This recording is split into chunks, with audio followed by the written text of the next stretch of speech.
All right, a couple little neat features I'm going to show you guys here. So one of my favorite things about this bike is how easy it is to take off the hard backs. And before I actually go any further, they hold full-size helmets. So I have a full-size helmet with Bluetooth in each one of these. As you guys can see, it's really that simple. Push with your leg, close, locked. Now, if I was taking this off, I would literally just do that. Turn, pull the key, grab the handle, right? Pull. That's it. Now you're ready for sport bike riding. A little bit more of a sporty. Both sides, same thing. Put them back on. It's exactly the same process. Get them right in there. Make sure the front's locked in. There you go.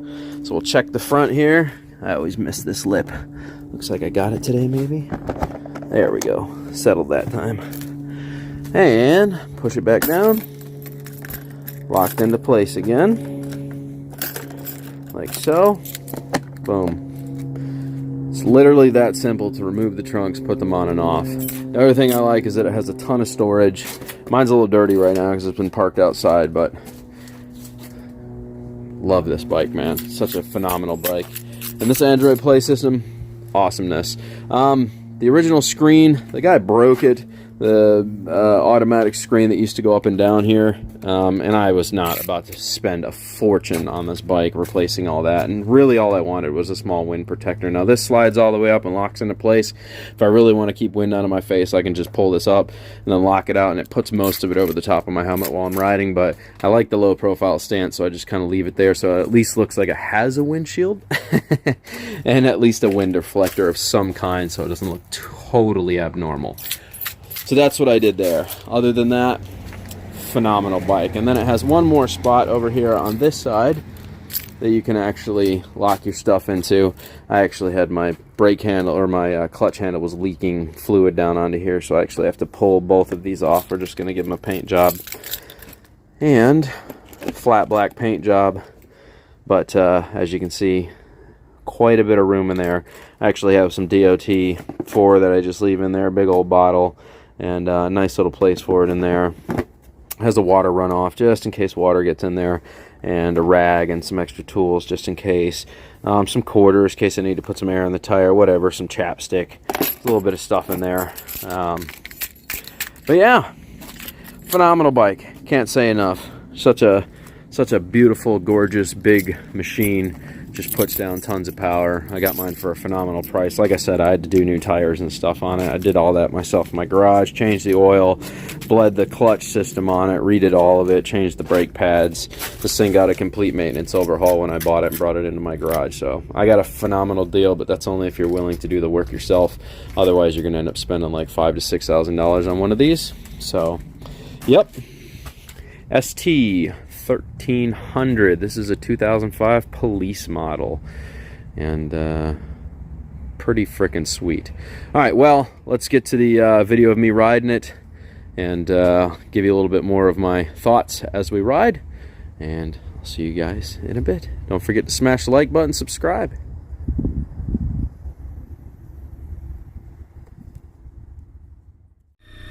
I think probably one of my least favorite things about Florida when it comes to springtime is going to end up being pollen. This crap falls everywhere that you see out here on the road from these trees, and it just covers everything in yellow pollen.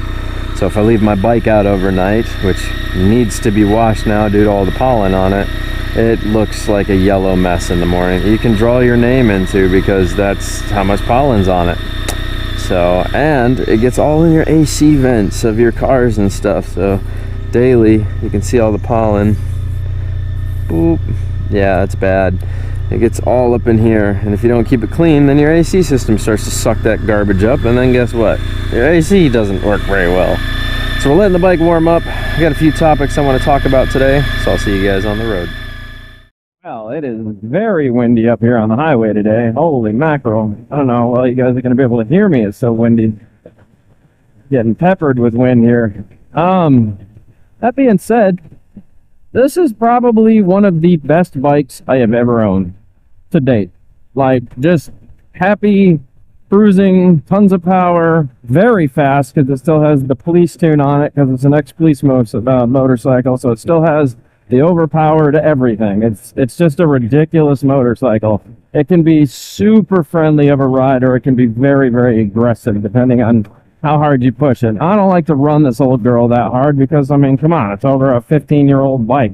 You know, heck, this thing's almost 20 years old. It's like 19 years old at this point, so I don't like to push it too hard. I cruise at the highways around 70, and every once in a while feed a little beans to her, get her up into the 120 mark, and just kind of have some fun. But this thing is phenomenal. It is super smooth. I mean, just absolutely smooth. I would take this bike long range all day. I don't feel like my back hurts. I've been on this bike 170 miles now in one trip, and I got off not sore at all, in the slightest. And that just goes to show you how good these old ST1300s really are. You know, they are very sought after bikes at this point because they're so reliable, and the engines on these things go for like almost 500,000 miles, well cared for and taken care of. Gosh, I'm being just blown around by the wind here. So I will say that in-town cruising on this thing is not the best, and the reason for that is because it just doesn't get great gas mileage inner city. But if you're on the highway, on a windy day, you can see it recalculating constantly. It says 43 miles per gallon. So if I get up to 70, I just hold it there for a minute. What I'm looking for is about, I really want 50-something miles to the gallon, but on a windy day like this where I can feel like I'm just being peppered and driving into it, yeah, I'm going to get probably 45 to 47. If I slow down to about 65, I'll get better gas mileage, but on a non-windy day, oh, no issues. Yeah, you'll get 53 miles to the gallon, 54 miles, and cruising speed at 70 all day. You know, but you can see the difference of what the wind impact is having driving into it. I'm down to 42 miles per gallon now at 70. So it'll fluctuate a little bit, but it gives you a really good idea of what you're, you know, going to get for your overall ride if you just hold it at one steady speed. Now, my biggest gripe with this bike is that, number one, it doesn't have cruise control, which I would have really loved to have seen on this. Now, it is an accessory that you can buy after the fact, but it would have been very nice to have come with cruise control. Like, that would have just been a huge plus. And it doesn't. So, yeah, I'm going to have to get a throttle lock system for this for long rides, unfortunately. God, I am just getting beat up by wind here. Is this going to be my exit? Yeah, 270. Looks like we're getting off here. I'm going to check my lane. So, but the ergonomics of everything here is just perfect. Everything is accessible, and if you get one of these awesome Android Play systems, this makes it so much better. I'm going to actually do an update review on this GPS navigation Android Play system because this has become a part of my life now, and without it, I feel naked. I will go into why. So, the maintenance on this bike is actually a lot simpler than people make it out to be. And if you guys are curious, I have a whole maintenance log on YouTube now of replacing tons of stuff on this bike and fixing things, and all that will be, a matter of fact, I'll put a link to that in the description of this video in case you're thinking about working on your own stuff. Trust me, it's a lot easier to do this stuff yourself. It really is, especially with somebody like me who's a good guide to walk you through. It'll definitely help you with the maintenance on these bikes. Overall, I am very happy with this bike. It has gobs of power. It is super comfortable. It looks sporty. I would say it's not as sporty as the FJR, but it's still a very sporty motorcycle. It puts the power down when you need it, when you want it. I'm being slightly biased right now because, unfortunately, I have a police tune version of it, so mine is probably radically more power than the average ST1300 for most people. But hey, it is what it is. You know, I got a police version of it. A lot of people avoid these because they're afraid that the maintenance wasn't kept up on them, and I'm here to tell you that that is normally not accurate. Police make sure that their officers are very safe, so their bikes are constantly in for regimented maintenance on a schedule with a fleet mechanic, and things are solved and taken care of. They do not want unsafe vehicles on the road, especially with an officer. It's not in a enclosed environment with a roll cage. So yeah, let's see, I got 4.4 miles. Stay on Bruceby Downs for 3.3 miles. Turn on County Line Road. Okay, so I am, like I said, overall, very happy with this bike. My girlfriend and me ride it around all the time. It is super easy to you know, two up on this machine just because it's so big. And it has so much power. It's just not an issue. You could ride this thing with a passenger for tons and tons of miles and just feel very, very comfortable. The only complaint she had was that there's no back support. So I'm looking currently for a trunk to go on the back that she can actually lean against. I'm almost 40 now, guys. I'm getting out of the sport bike time. I had a good 2-year run with sport bikes, and now it's time to really level myself out. I bought a big cruiser, something that still has power, still looks pretty cool. You know, it's a fun bike to own. But I don't need to be going stupid fast all the time. So I got something a little bit more in my age bracket that should tone me down just slightly and still have some fun. I'm not saying I'm going to be perfect on this bike, because the reality is I'm not. I'm going to drive this thing like it's still pretty sporty, and I'm going to have fun by myself. I love that the hard packs just come off. It's as easy as just putting in the key, twisting, and pulling up, and the hard pack just comes right off. You can put the packs on and off in a matter of like a minute. It's awesome. That is another awesome feature of this bike. I love that the control panel sticks out on this and tells you everything you need to know. As you'll notice, I've resolved all the blinky, flashy lights. I'm done. There's no check engine lights on this bike. It has 63,000 miles on it, and it's still in its infancy. This is a bike that will easily be able to go much further than this, into the 200,000 mile mark without issue. So I love it.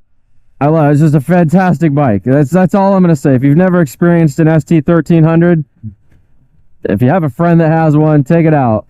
Even as a sport bike rider, I think you'll be pleasantly surprised by the amount of power that these things put down to the pavement.